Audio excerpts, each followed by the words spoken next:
महत्त्वाची बातमी, मुख्यमंत्री फडणवीस आणि शरद पवारांमध्ये काल फोनवरून चर्चा झाल्याची माहिती आहे। तर पवन चक्क्यांच्या मालकांना खंडणीचा त्रास होत असल्याची तक्रार पवारांनी केली होती। त्या पार्श्वभूमीवर मुख्यमंत्री फडणवीस आणि शरद पवारांमध्ये काल फोनवरून चर्चा झाली आहे। याच पार्श्वभूमीचं एक पत्र पवारांनी मुख्यमंत्र्यांना पाठवलेलं होतं। याशिवाय सुरक्षिततेचा मुद्दा सुद्धा पवारांनी उपस्थित केला होता। या सगळ्या पार्श्वभूमीवर शरद पवार आणि मुख्यमंत्री फडणवीसांमध्ये काल फोनवरून चर्चा झाली आहे। सध्या बीड हत्या प्रकरणाचा हा मुद्दा चांगलाच गाजतोय। त्या पार्श्वभूमीवर ही चर्चा झाल्याची माहिती आहे। अधिकची माहिती आपण जाणून घेऊयात आमचे प्रतिनिधी अक्षय मंकणी यांच्याकडून।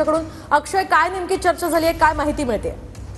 ऋषाली, सध्या राज्यामध्ये बीड मधलं संतोष देशमुख हत्या प्रकरण जे आहे ते गाजताना पाहायला मिळत आहे। बीड जिल्ह्यामध्ये अनेक व्यावसायिकांना खंडणी मागण्याच्या प्रकरण असतील, त्याचसोबतच दहशतीचं वातावरण पसरवण्याचं काम असेल, या सगळ्या संदर्भातल्या ऍक्टिव्हिटीज ज्या आहेत त्या होताना पाहायला मिळत आहेत। या सगळ्या संदर्भात आता राष्ट्रवादी काँग्रेस शरदचंद्र पवार पक्षाचे जे वरिष्ठ नेते आहेत शरद पवार आणि मुख्यमंत्री देवेंद्र फडणवीस यांच्यामध्ये फोनवरून चर्चा झालेली आहे। दोन्ही नेत्यांमध्ये या सगळ्या संदर्भात चर्चा झालेली आहे। शरद पवारांनी काही सूचना ज्या आहेत त्या मुख्यमंत्र्यांना केलेल्या आहेत। त्या गेल्या काही दिवसांपासून वाल्मिक कराड यांच्या संदर्भातले जे काही आरोप सत्ताधारी आणि विरोधक या दोन्ही बाकावरचे जे आमदार लावतात आहेत की वाल्मिक कराड संपूर्ण बीड जिल्ह्यामध्ये खंडणीचं सत्र सातत्याने चालवत आहेत, त्यांची गँग काम करत आहेत, या सगळ्या संदर्भातली चर्चा जी आहे ती शरद पवार आणि मुख्यमंत्र्यांमध्ये फोनद्वारे झालेली आहे।